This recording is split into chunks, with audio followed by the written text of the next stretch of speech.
If you've ever felt like you had to figure everything out on your own, if you grew up in a house where the lights were on but no one was really home, if you learned early that needing people was a kind of weakness and that the safest person to rely on was yourself, then this video was made for you. You are a Gen X woman, and there is so much more to your story than you've ever been given credit for. You came of age in a world that was quietly falling apart and loudly pretending it wasn't. Divorce rates were climbing. Parents were working longer hours. The culture told you to be independent, to toughen up, to not make a fuss. And you listened. You adapted. You became someone who could handle things, not because you wanted to, but because you had to. But here's what no one ever stopped to tell you. The way you learned to move through the world wasn't just survival. It shaped the architecture of who you are. Your psychology, your values, your relationships, your entire inner landscape. If you're new here, welcome. This channel is a space for women who think deeply and feel deeply and are done being misunderstood. If that's you, subscribe right now and drop the word love in the comments below. It tells me you're here, and it means more than you know. Now let's go deeper. Generation X, born between 1965 and 1980, is one of the most psychologically complex and least studied generations of women in modern history. While boomers were idealized and millennials have been analyzed to exhaustion, Gen X women have largely been overlooked, left in the middle, quiet by reputation, not by nature. And yet, the experiences that defined your generation, the latchkey afternoons, the cultural upheaval, the absence of helicopter parents, the front row seat to the collapse of traditional family structures, created something remarkable inside of you. They created a woman who is self-reliant, perceptive, emotionally self-contained, and fiercely pragmatic. A woman who learned to read rooms, to anticipate problems, to find stability within herself when the outside world offered none. These are not small things. These are the foundations of deep psychological resilience. But resilience, as you may already know, comes at a cost. When you grow up being the steady one, the capable one, the one who doesn't complain, you can start to believe that your needs don't matter. Or worse, that having needs at all is a character flaw. So many Gen X women carry this quiet burden, the sense that they are always managing, always adapting, always holding things together for their children, their partners, their careers. While somewhere deep inside, a younger version of themselves is still waiting for someone to finally ask, "Are you okay?" That younger self deserves an answer. And this video is the beginning of one. Because understanding your psychology isn't just an intellectual exercise. It's an act of compassion toward yourself.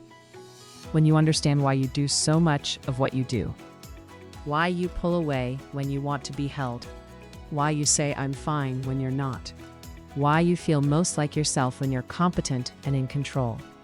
Something softens, something releases. You stop pathologizing yourself and you start seeing yourself clearly, maybe for the very first time.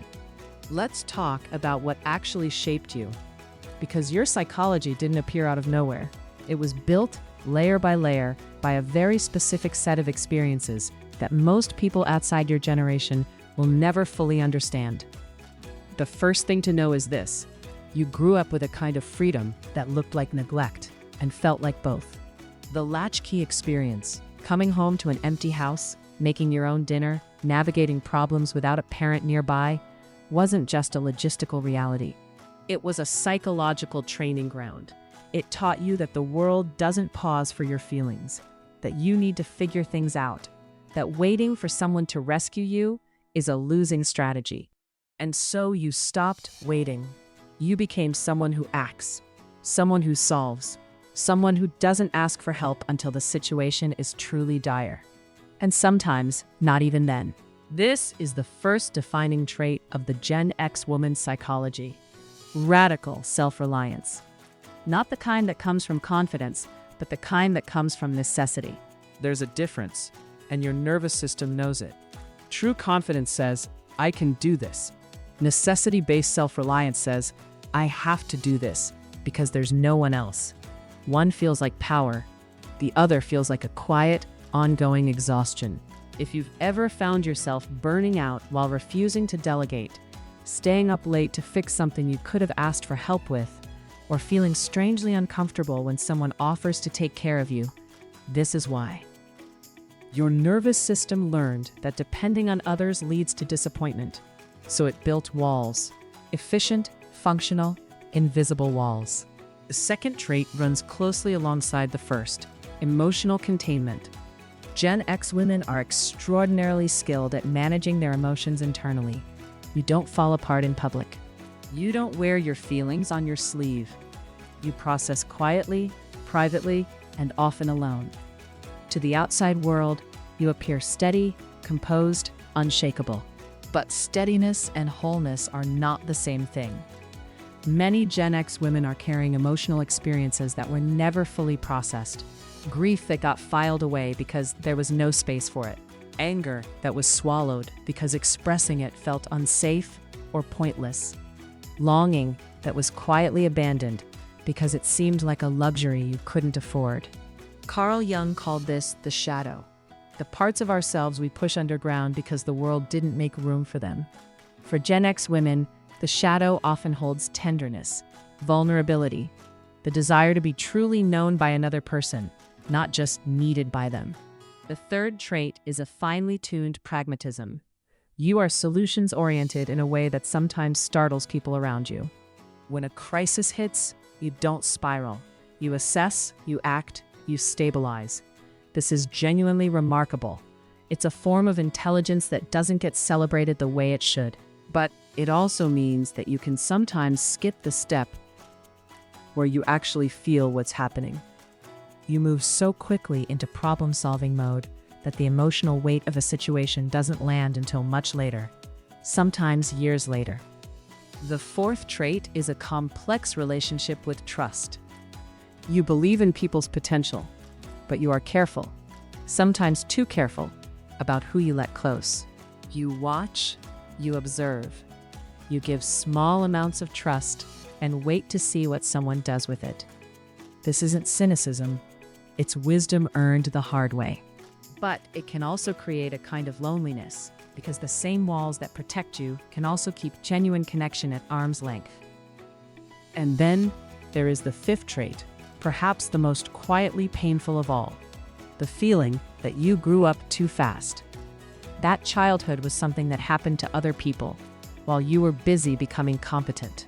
That somewhere along the way, the simple experience of being young and unworried and held, just held, was skipped over. And you've been moving so fast ever since that you've never quite gone back to grieve it. That grief is real, and it is allowed. Here is what I want you to understand, and I want you to let it land fully before you move on.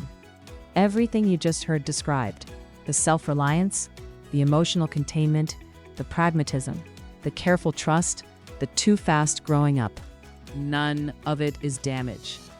None of it is a diagnosis. It is the intelligent, creative adaptation of a young girl who needed to survive her circumstances, and did, brilliantly. You didn't break under the weight of what was asked of you. You built something instead. You built a self that was capable, perceptive, and strong. And that self has carried you through things that would have undone a lot of people. That matters. You are allowed to honor that. But here's the next part of the journey, the part that Gen X women are increasingly stepping into as they move through their 40s and 50s, the work of integration, of going back for the parts of yourself that got left behind. Not to unravel what you've built, but to add to it. To let the capable woman you've become finally make space for the younger self who never got to just be. This is the psychological task that Jung described as individuation.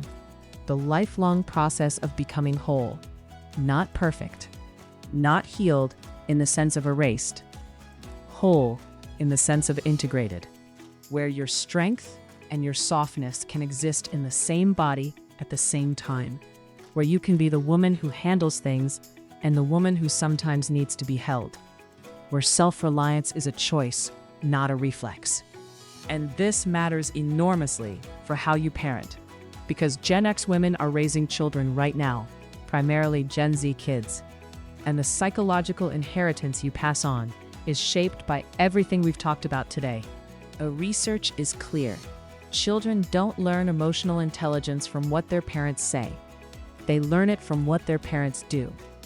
From how their parents respond to stress, to vulnerability, to failure, to their own needs.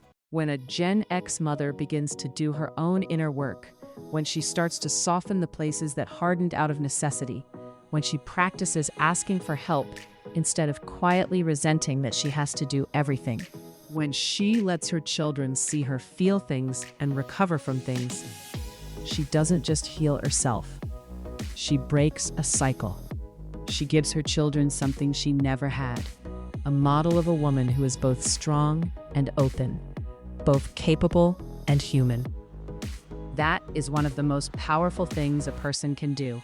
If this video has resonated with you, if you've seen yourself in these words, I want to invite you to subscribe to this channel right now. We go deep here, every single week, into the psychology of women, relationships, emotional patterns, and the quiet inner work that changes everything. You belong in this community.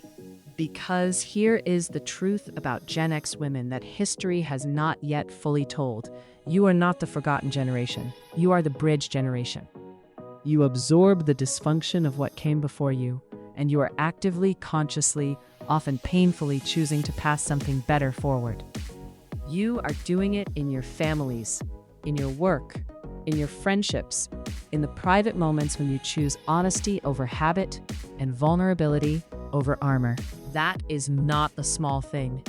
That is legacy. You grew up in an era that taught you your needs were inconvenient, that independence was the highest virtue, that being low maintenance was a compliment, and you carried all of that with extraordinary grace. But grace was never meant to mean silence, and strength was never meant to mean alone.